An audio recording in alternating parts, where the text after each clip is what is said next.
Hi there, good evening and welcome to Life is Too Short. It's a series every Wednesday at 7 o'clock and we have sometimes different themes. This theme of in August is an August special, kind of reminiscing about the Fringe. And you know, it's just so hard for us all to realise the Edinburgh Fringe is not going on. So I guess a lot of us are still kind of, you know, counting on the memories. Women with Fierce Words, for example, Lesley, we had our event, didn't we, in Yes. 2016? I mean, and it just seems like yesterday. And I'm so glad that happened. Aren't you, Lesley, about that? What happened? Absolutely, because I mean, apart from it being an amazing event, it's what's come from that event. Mm-hmm. You know, supporting other women to have a voice, which we're all really passionate about, and also the friendships that have evolved from it. That has been so powerful.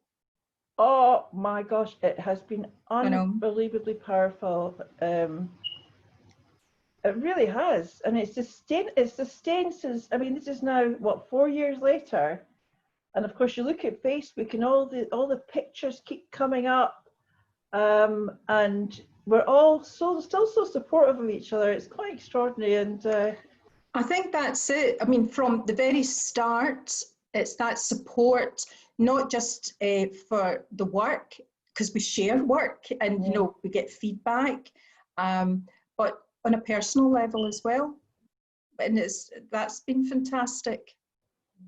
I mean, for example, Catherine McFarlane, who won the, you know, the Scottish Slam to go to Paris. I mean, all of us, I think, were sitting there supporting her, and you know, hoping that she, I mean, I think she got to number 3 or something like that, which was phenomenal. She absolutely was phenomenal, just out of this world. And so, Catherine, this has been recorded, but we just wanted to say, I don't think I've even said, you know, congratulations on getting so far, and we're all so proud of you.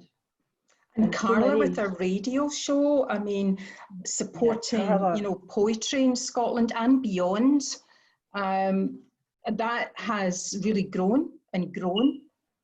You know, that is an absolutely phenomenal show. It really is. You know, and we you know, Carla is such a reliable friend. You know that she's going to be on the radio every Thursday, and it really, you know, cheers us all up.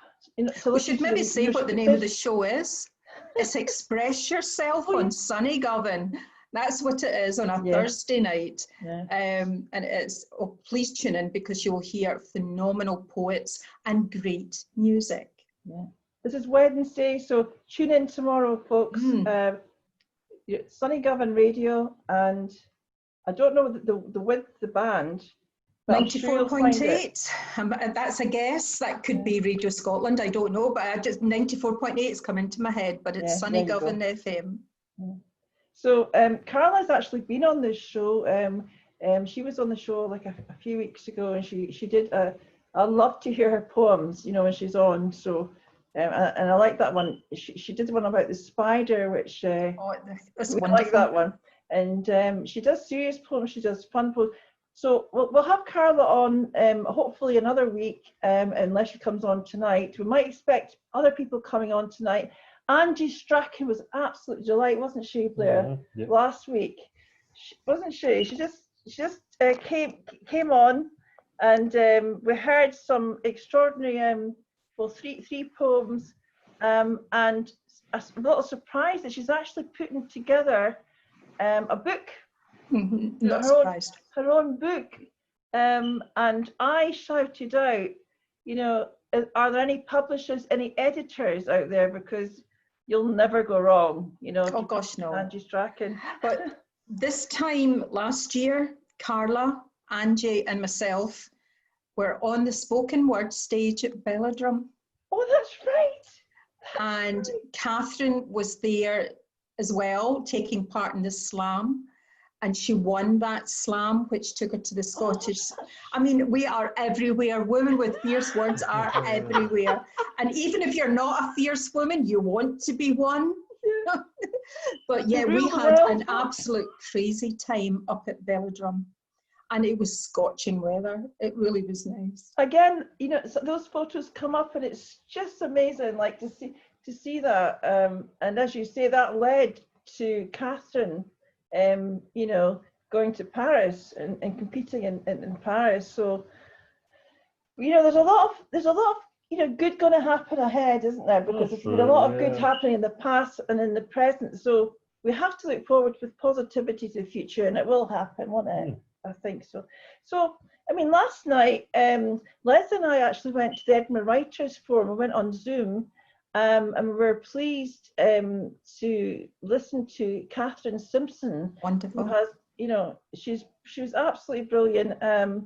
And she writes memoirs. She also does workshops as well for memoirs, and she really was inspiring last night. And that was, I thought it was the honesty of the process, and you know, the challenges of writing, you know, whether it's prose based in memoir or, you know, the actual memoir genre. It was, I thought she was very generous, you know, in what she was talking about, you know, and especially the process. I'm sure it inspired a lot of people. You know, and it really did. And then you think to yourself, have I actually written any memoirs, whether it's in the form of poetry or in the form of prose? And I thought to myself, you know, in the first person, I've actually written more than I actually thought. Mm-hmm. I think a lot of your poetry, you know, it's when you say memoir, if it's yourself, it's personal. It must have been something, you know, either in yesterday, a year ago, or whatever. But it's still, I suppose, based in memoir. I never thought I would write memoir, and you know this story of me sort of taking a master's degree last year, thinking I was going to write one novel, and then being persuaded, well, more than persuaded, to write memoir, and how such a difficult process that was. Yes. But I'm glad, and I never thought I would actually get to that point and say, I'm glad that I was pushed to do it. It was traumatic, but I'm glad I did it. You know, you actually got a distinction that you never talk about it. You actually got a distinction as well, you know, from and also pieces of the memoir have been published. And also I've got a collection of poetry that will be coming out as well. Excellent. Based on events. I should maybe say what it is. Age 21, and I just literally turned 21 within days. I found myself in a war zone in Ethiopia. I'd never been told that it was a war zone, and working there and the challenges around that. That's what the memoir is about, because the dictator Mengistu was brutal, and you know, the people really suffered. And that was the thing I think that always I felt guilty about, was that on one level I had a way out eventually. I didn't at the time, but eventually, whereas those lovely people didn't. Yeah. And I think that was a real guilt with me, and I thought, how can I write about this? You know, when their experience has been so much worse. And that sounded similar to what Catherine was talking about, you yes. know, telling your truth. Yes. That's what eventually I decided. I had to, because again, I had so many unusual circumstances surrounding me being there. I didn't live within the school where I was teaching, the compound, you know, where all the expats were kept safe, if you can think. I lived in the town with the locals, and I had to have an armed guard, you know, outside the front door. There was layers and layers and layers of things. So I had an unusual experience being very young, but also I found that being female, I maybe wasn't judged to be a threat. So I got to travel into places that normally, I mean, anybody would have been able to go, because there was roadblocks everywhere, you know, and it was very, very dangerous to travel in Ethiopia. And I've talked to David Pratt about this, you know, the Herald's war correspondent, and he said to me, how did you get there? I can't get in there, you know.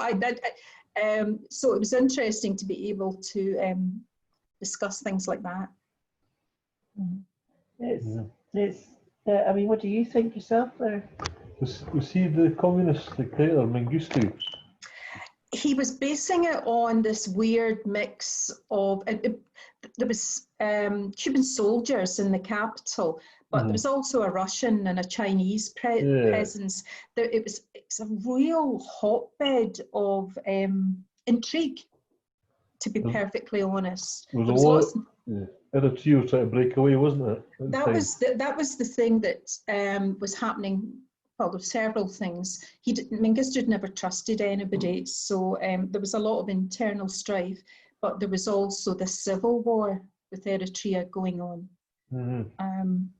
So it was a very fraught time. And then there was the famine. Yes, 1984, yeah, I remember it well. That was the year after, but this was all leading up to it. I mean, and it was crazy. There was Red Cross parcels being sold in the streets, and because people were trying to help, but it was so corrupt. There was lots and lots of things going into that. So when I eventually agreed to write, obviously people were wanting me to comment on things like that, and I said no. I want to take it all the way back to me. You know, and how I had to do that because I wasn't prepared to comment on the political situation, you know, in regard to others. I would comment on regard to me and the impact it had on me.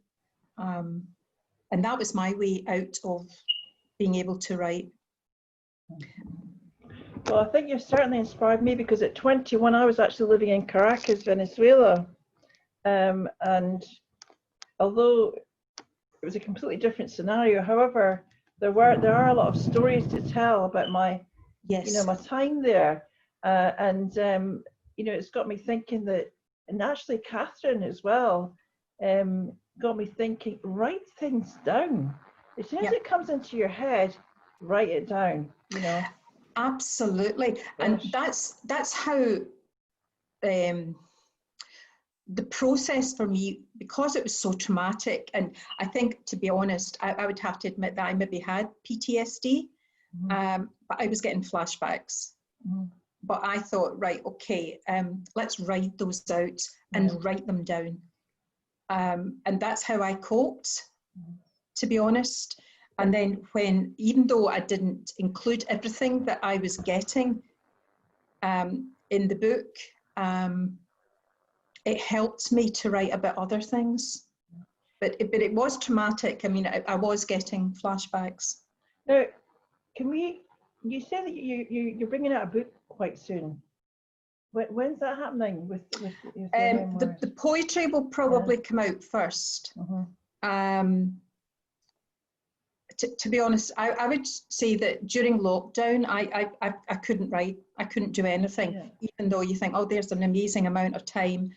So it's only now I'm getting back into doing final edits and things like that. But the collection of poetry is actually ready to go. So they will probably go first, rather than, you know, the actual memoir. The interesting thing, and I should mention the structure, because this is, I knew that if I was going to write the memoir, I had to include my mother's airmails. My mother wrote to me at least twice a week on those little blue airmails. And she never once commented on what was happening. I had no contact with the outside world except through her airmails, because everything was controlled. Abion, that's right. I remember those. And you have to be very careful how you open yes, those. right, And she would write even in the little flaps, you know, just to complete and this tiny writing. But they were all about home. Yeah. So I've got this amazing snapshot of what was going on, you know, in 1982 and 83 in Scotland and the world and in the family. So every chapter starts with her letters. And and so it's all this lovely, what she's doing, having Tupperware parties, that sort of thing that she was always doing. Yes. And then I go into something that's a bit edgier, you know, so it kind of balances out. But it was just so sweet. Living in Caracas, when I got one of those par avion, you know, letter, this blue, it was, honestly, it was like as if I'd won $1 million or something. We should get together and actually do a book around airmails. Because the effect of an airmail, you're right. I always think it's it must be like if you're in the forces or whatever, and you know, used to get letters. Now they do it, you know, by online. But if you got a letter, how special that was. Exactly, you know, and it was special. And you could even go back even further to pen pals, for example. Yes, that's another thing that you know, we don't hear much about. Even for children, having a pen pal in another country, it was so special then, you know. How long did it take for an airmail to get to Caracas? I think it must have taken at least 10 days. Yeah, because sometimes... You know, 1980 it was, you know, 1980. Sometimes, like, you know, there would be quite a delay. Yeah. And then sometimes they'd come out of sequence. So it's and it also wasn't, you know, like here, you know, it's posted through your letterbox. It was through a mailbox. So you're just hoping in Caracas, you're just hoping that the postie puts it in that mailbox, or you had to actually go to an office where the mailbox was. You know, right.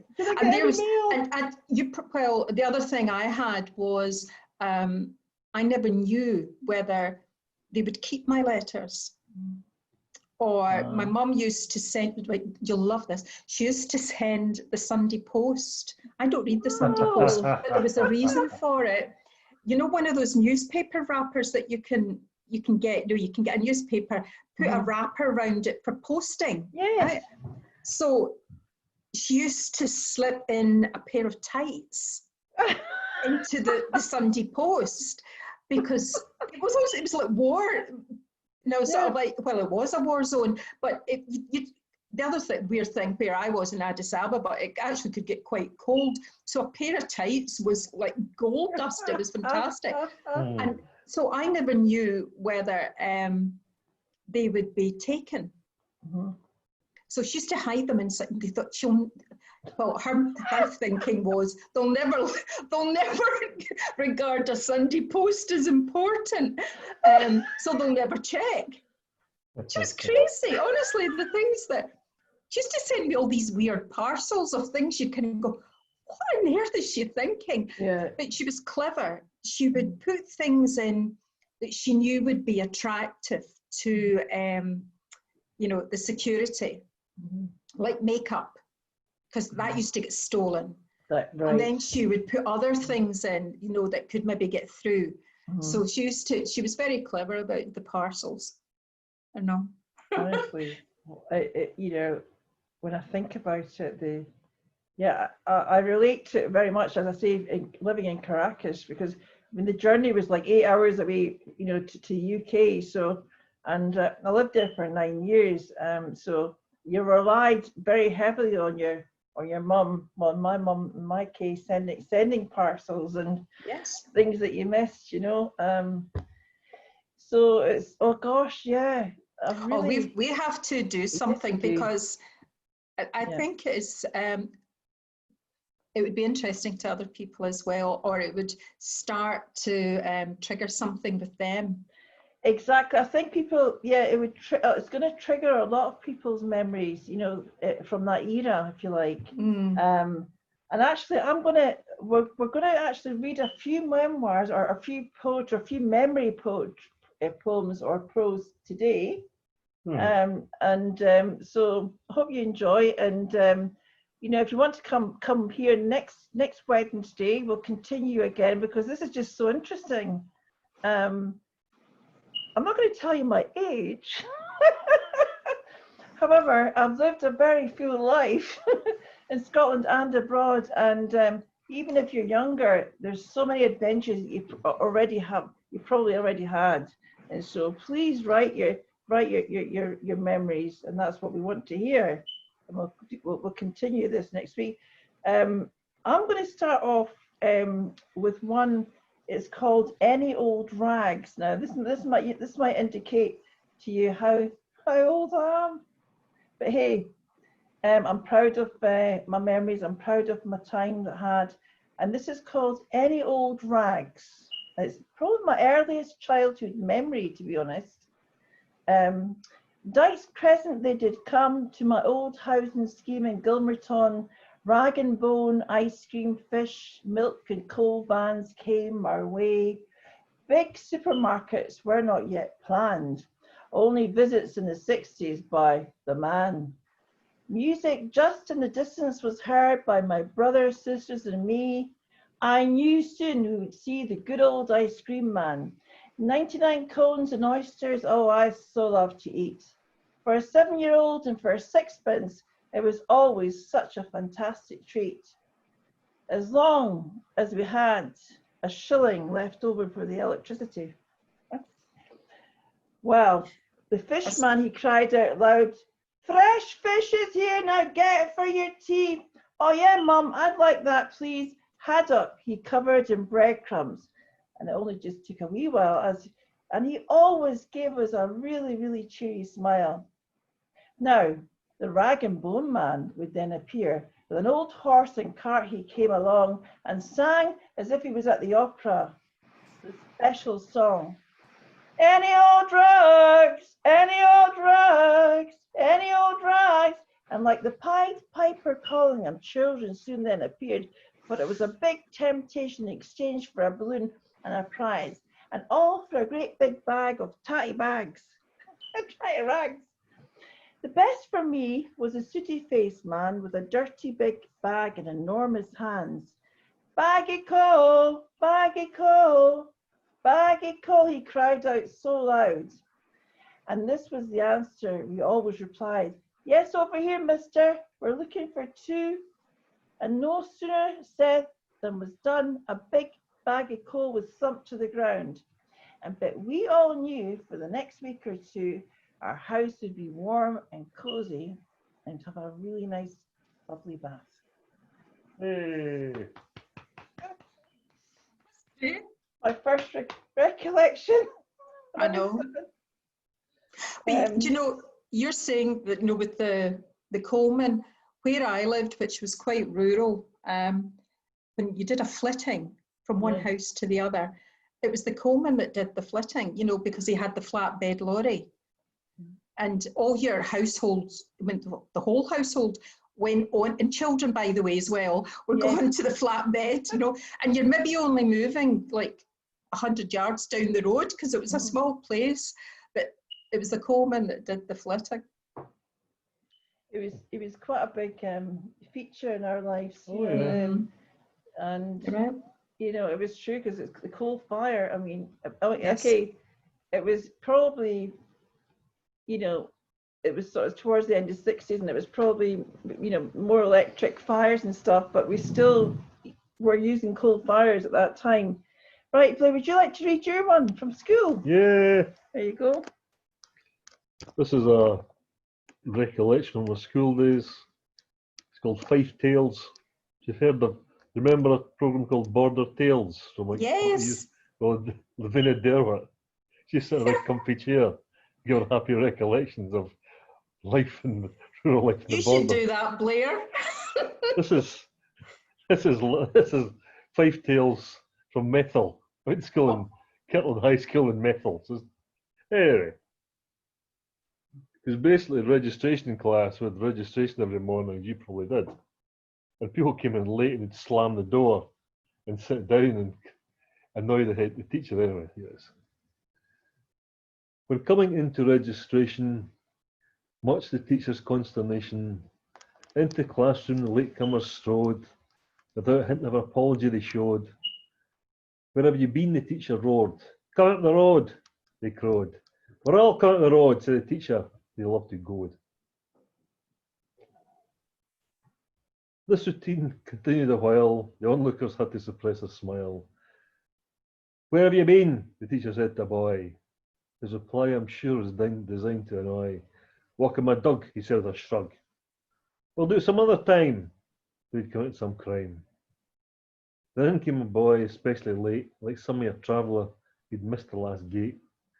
Where have you been? The teacher then said. Then came the reply. You see the deputy head.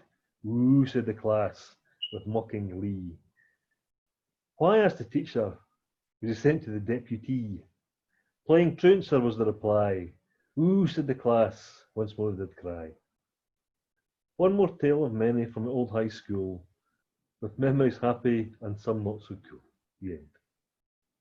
Oh, Five well tales. You can relate to that, can you? Well, this is a short one I'm going to read because it's connected to the school. And then Lesley, if you could please read right after me, that'd be amazing. Thanks so much. So the reason this is actually called Recollections, Rosanna and Julie. I used to cry me Rosanna when I was younger. So this is Rosanna and Julie part 1.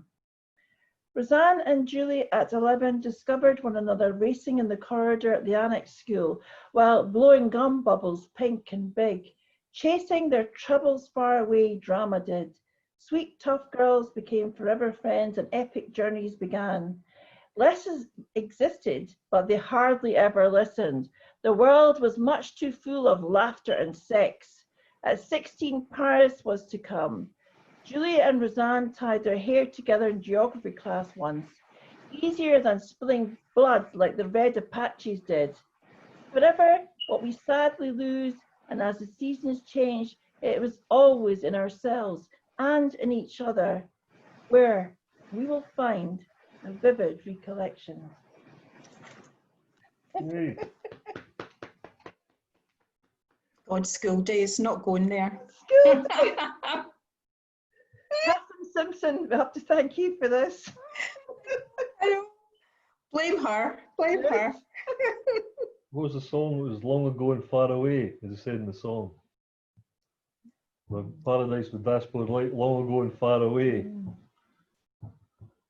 Oh, don't know that one. Do you want me to read? Please, Lesley. Right, do you want me to? I've got the abbreviated short story. Do you want me to do that one? Yes, please. All right. Okay. The full story is actually in Postbox. It's issue number 3. Okay, that's the International Short Story magazine. And I'm only going to tell you one interesting fact before I read. The person called Jacques, who is in the story, turned out to be a spy. But that is another thing altogether. Oh. Okay, so this is on one of the rare occasions we all got out of a group of friends got out of the capital. It's Jacques who suggests going to Lake Lungano. More oxygen in the air down there, you'll sleep better. I brighten at the prospect. No one warned me about living at twice the height of Kathmandu. I will take you in my Triumph Stag. We drive south, escaping the capital, the guns, passes secured with bribes to provide our safe passage through roadblocks, all organised by Jacques at short notice. It's exhilarating, speeding through the soapy heat, the stags top down, hair trapped in a scarf. We are a parody of a 50s movie, and Jacques is our Frank Sinatra lookalike. It is the music that draws us off the main Tarmacadam Road, several hours north of Lake Lungano. It travels along thermals, a pulse alerting us to other humans along the Rift Valley.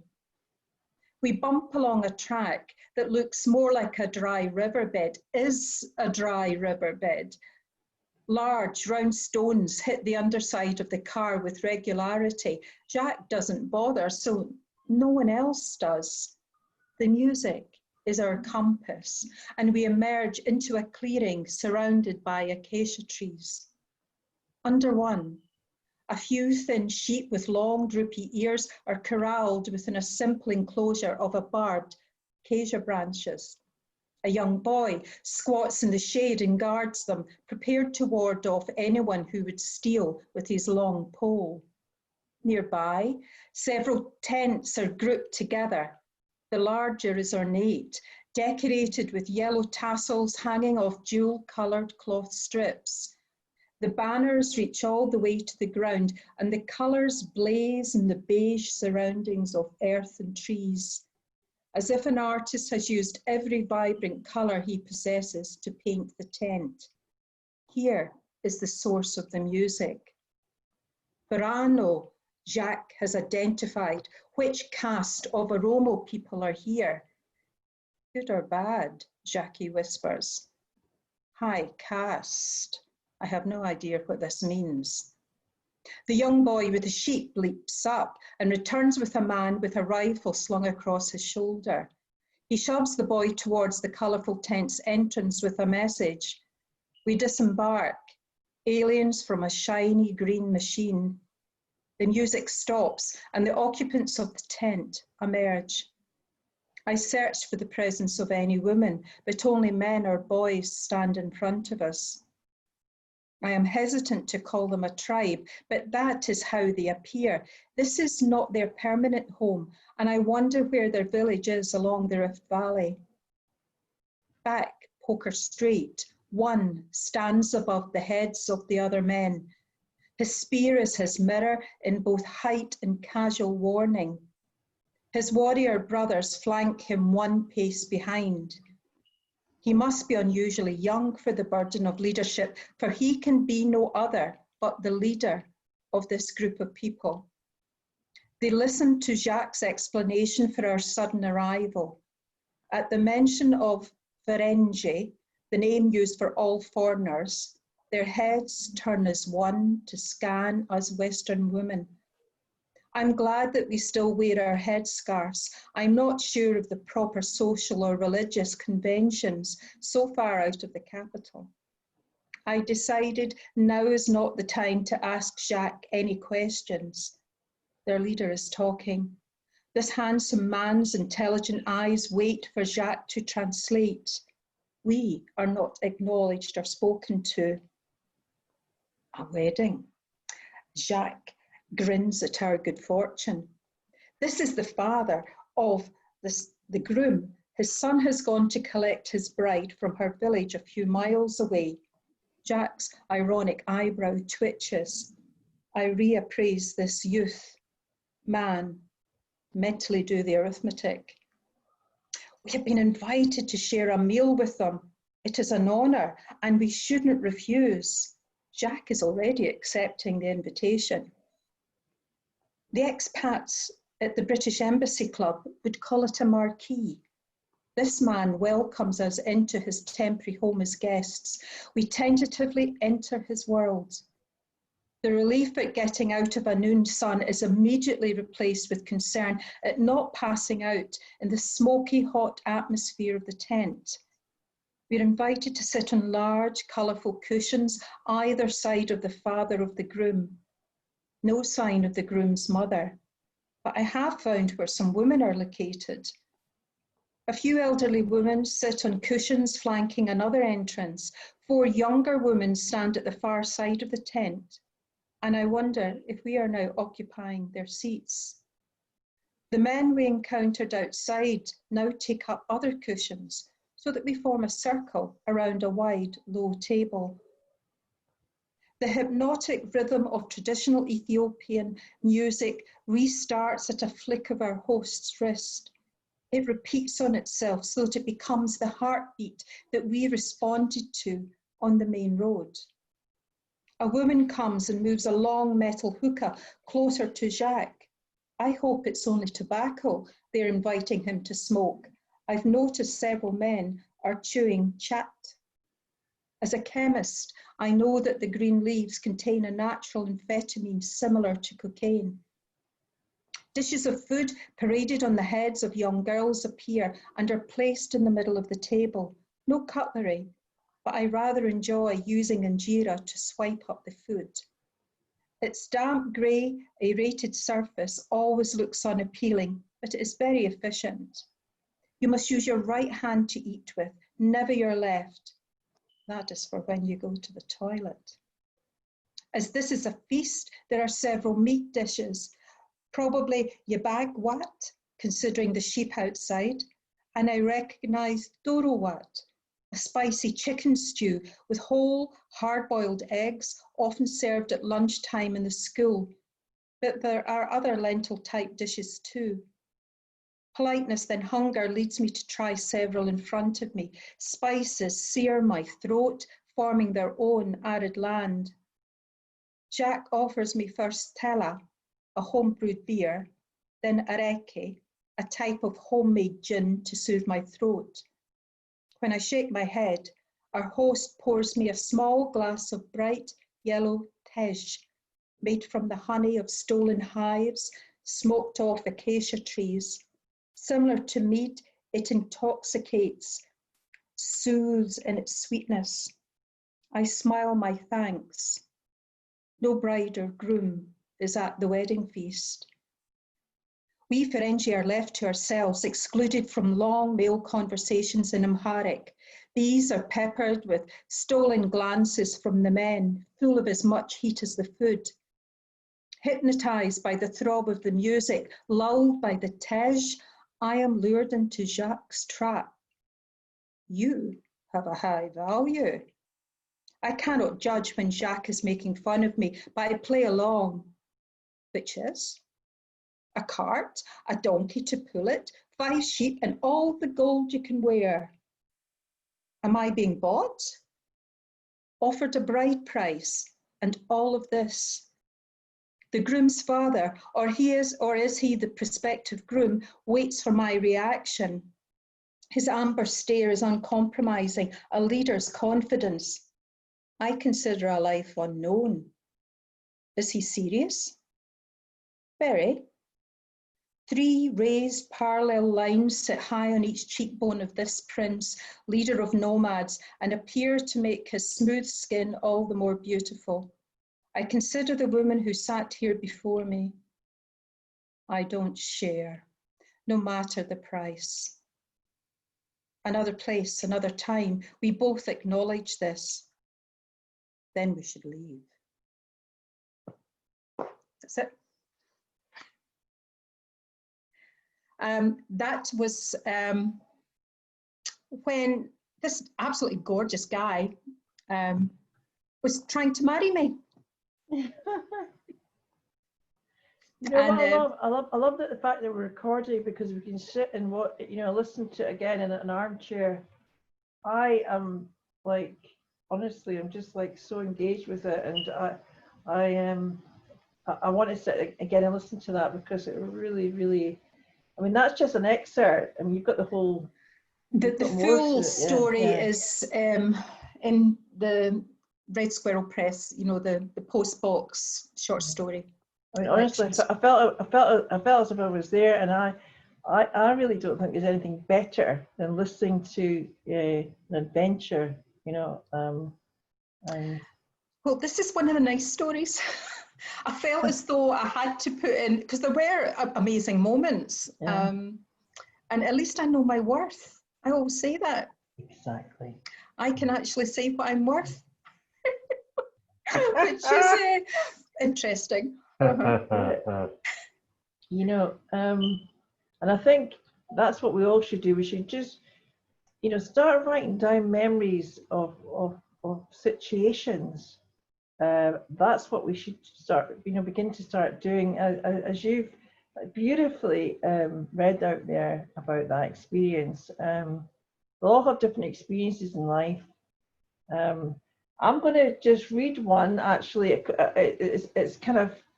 it's a true story, this one, and because I'm talking about my best friend, as you could probably guess, was Julie. I met her as you know, in the corridor of a high school.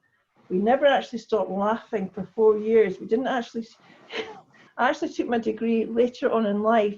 She became a nurse later on in life because we never stopped giggling throughout high school, because the high school that we were studying, it was awful, absolutely awful. And the only way, you know, that we could sustain or survive is by giggling and laughing all the way through it.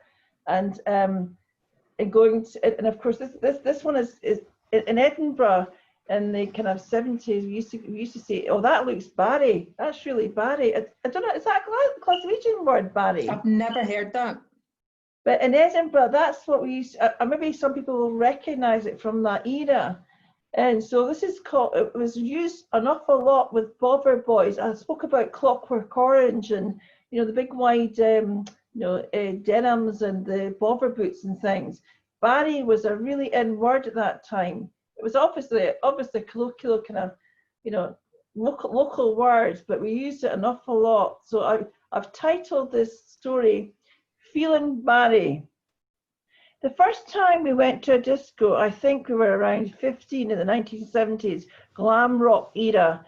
Dressed up to the nines we were. Of course, we took a bus, couldn't afford a taxi. My friend Julie wore a beautiful long martini dress, and I wore a long flowing polka dot dress. Up the stairs of the bus we went, feeling Barry. The seats on an Edinburgh bus then had a little space as you sat on your bum, and my dress must have been sticking through it. Well, these boys started laughing behind us.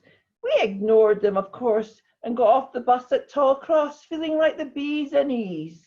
Hey, arriving at the Americana disco, a big burly bouncer at the door said, "Listen, hen, before entering our establishment, please pull your dress down."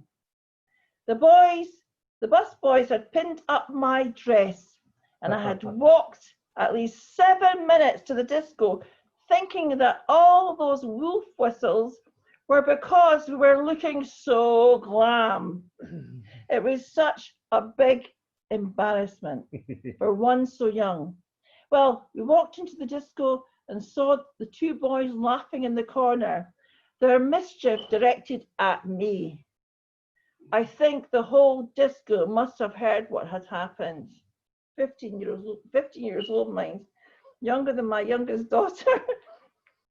Girls and boys starting whispering and laughing, looking at me up and down, but we didn't care though. When the handsome DJ put a Roxy music record on, dancing was on our minds, and oh, such sweet revenge. I was not sexually experienced though. I'd sneaked in to watch Last Tango in Paris at the local city cinema for a laugh once with a few pals to see if we could get away with it. With this on my mind, I must have gave one of those laughing boys the eye and then went off to a dark corner, kissing him like there was no tomorrow. Plastered his face with red lipstick, took his trouser belt off, and just at the right moment, my friend shouted, "Fire!" as my victim walked, or rather ran to the exit door. His breeks dropped down for all the world to see. Oh, so very sweet. That's so good. 15. I know. You know, and that's truly happened. Do you know something? I think you've got a whole series of that, of all those stories. You think of the Derry Girls, I mean, how successful that has been. And it's real acute observation, isn't it? You know, I mean, that is actually what is actually true. And I was never so embarrassed in all my life, as I said, because on the bus, imagine them doing that, you know. Oh. And it was the first time, I think it was the first time we went to, we thought we were all grown up, you know, at 15 going to this disco. So it's kind of a light-hearted memoir, but, you know, sometimes the embarrassing ones can be quite funny later on in life. Yeah, not at the time though. Yeah, it was really funny at the time, and yeah, I mean, I wrote that. I don't know why I wrote that, because I kind of, as we do, we think of people that we've known for a long time. And you've hit on something. I think when you've known somebody for a long time, there's almost like a shorthand between you. You know each other so well. Yeah. I mean, I haven't spoken to Julie for such a long time, and I really miss her. But we just never stopped laughing for 4 years. And sometimes Women with Fierce Words reminds me of that time with Julie. I must be honest, because when we get together for rehearsals, for example, for our shows, I know, whether it be Hidden Door or other shows, we always seem to have a laugh, and that. I kind of relate so that true. as well. I like that. It's not all fun, because Blair and I remarried. We remarried in 2012, didn't we? That's right. I mean, I never thought I'd ever meet anybody again, but we met at a Sorop disco, but prior to that, I was married prior to that for like 15 years. But the thing is, when you go through a divorce, it's the loneliest time that you could ever have. And this memoir, I guess, or this in a poetry form, it really is real, because I did do what this poem's about to say. And if you have another poem, Lesley, I'd love to hear it, please. It's called The Braids. And yeah, it's about a woman just about to get a divorce. Always a lonely hill at this sad edge. The observatory dominates the stars to the furthest horizons. I gaze submissively there, here in my yellow Datsun. As I sit and watch alone, I invent in my mind endless wide spaces. I hear the wind rustle, howling and whistling through these plants. The rain splashes on my windscreen. A shipwreck in the sea out to the infinity is imagined near Fife. I recall my marriage, and I recall in my mind the vows of eternity and dead seasons, and the one now present. My beloved children, so alive with laughter, my heart almost loses itself in fear of the end. I remember now our sacred holy vows, so in this immensity my thinking drowns. I return my gaze to the shipwreck and the braid site in all its splendid view, so sweet and calm, this profoundest quiet here. And I mentioned Fife. No, I didn't know Blair. But where's he from? Fife, no. Grew up in Fife. Meant to be, Blair. I mean, so I was looking at a shipwreck, from the braids. The braids in Edinburgh. It's a beautiful sight, but you can actually see Fife from that. Yes, you can. And there he was, just across the water. That's so weird. Lovely. Please, Lesley, do you have a wee poem you can share with us? You want me to do another one? Yeah, please. As I said, it wasn't all bad. Most of it was bad in Ethiopia, but the thing I loved to do was dance. And you love dancing as well, tango. And this was very much like that. But it was in a little shack. I always say, if you've seen the film Strictly Ballroom, that's exactly what this was like. It was down next to the railway tracks, and it was a shed, and the music was amazing. And you could go there before curfew, because there was a strict curfew. So this is, and we called it La Gare, the railway station. And it's still there. I discovered that this little place is still there. Maybe one day I will return to dance at La Gare. I'm sure you're going to return there. Yeah. Oh God, I don't know. Maybe not allowed in the door. Right. This is called Dancing at La Gare. Once the sun has fallen off the roof of the shed, Once the iron horse has been led to bed, a beat starts up, primal, a call to the faithful. It paces footsteps across the sleeping rails to a place where rifles and colour are left outside, suspended in the darkness, in that other place where war and death stalk. Before the soldiers ride the streets, searching for those that have not heeded the warning, Lagarde keeps us safe, locked in her thrall, safe until curfew. Fingers bound together, black on white, my toe cuts a rut through the grit, a taut arc bends my hip to its groove across his body. Not even the jasmine breeze that breaches the open walls can separate. And on we move, synchronicity. River wash shirts tucked into jeans absorb the heat from her tin roof, paying back that stolen from the day. Our bodies pulse through her captives, sharing their joy at being alive, dancing at Lagarde. I should have mentioned where that's from. It's from the Dovetails anthology, A Kind of Stupidity, that's printed by Vagabond. So it's in there.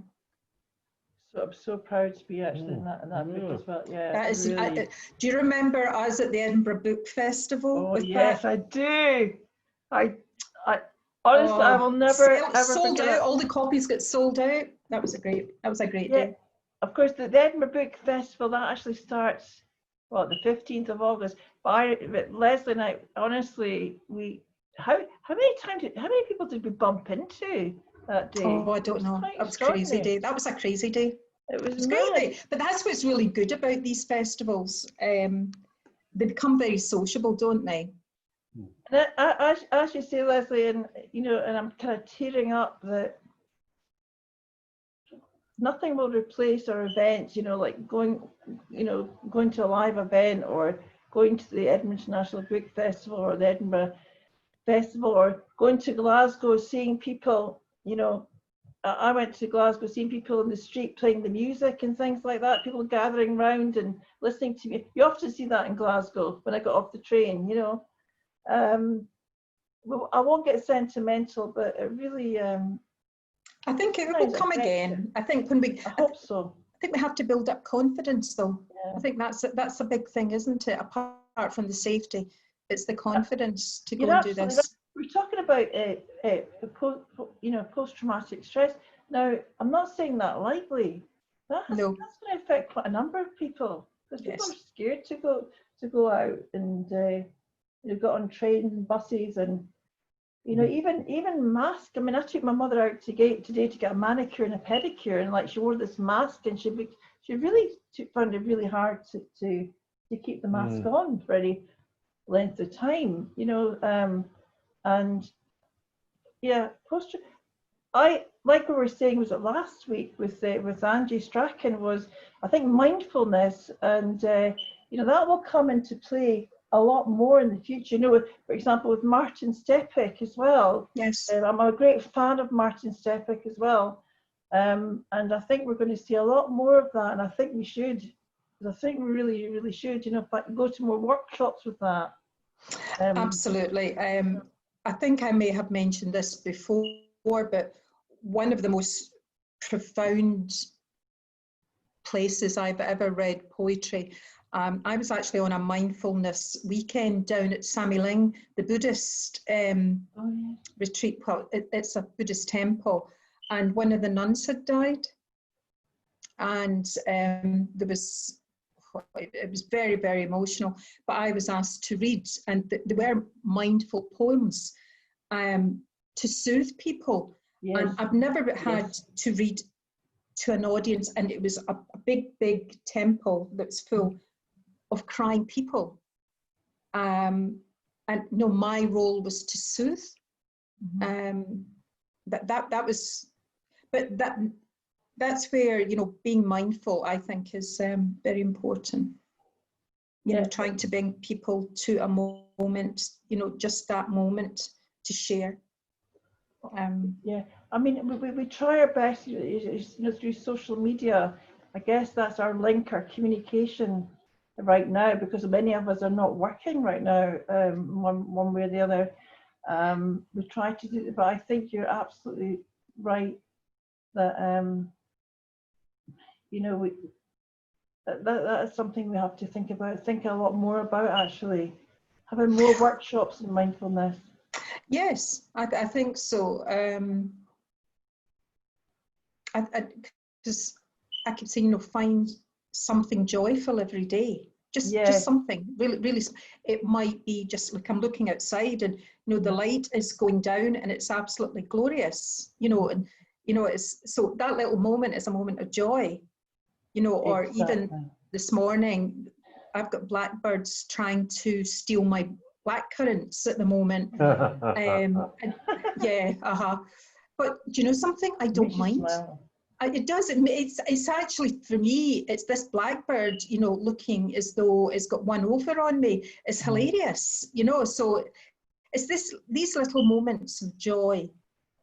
And I think we have to focus on that because there's so much negativity. Absolutely. I mean, animals, you know, any type of animals give us such joy. Like my daughter Marley, the dog's called Marley, but my daughter Rasheen, how old's Marley now? I don't know, 5 or 6.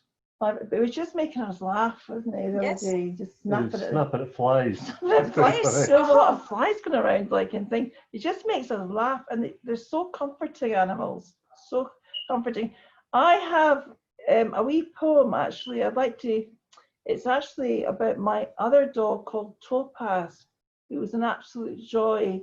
If I could just read this one, and I'm obviously very aware of the time. The time just now. It's now just after 8 o'clock now. But we'll kind of finish up quite soon, about 15:15. If you have another one, Lesley, just to finish off. I've got a little one if you want, just if you want. After this one, and do you have one, Blair? Do you? No, that was my one poem. Right, unless you bring something up quite soon, but I'll read one, and then Lesley will read one, and then we'll just finish up. But it's been a lovely night, really, really lovely, and you know, and I hope you enjoyed the audience. I hope you enjoyed this tonight, and you're most welcome to join us another night. For one reason or another, you know, we don't, you know, if people sign up, they don't turn up, that's fine. This is not the time to worry about that. So whenever you want to come on Wednesday at 7 o'clock, we're here for you. So this is called Topaz. In their dying days lay at my feet, scattered on lawns, the yellowing leaves of autumn. The pale sunlight pierces through the trees. The walk on the long path is never lonely with my millennium dog of 13, Topaz.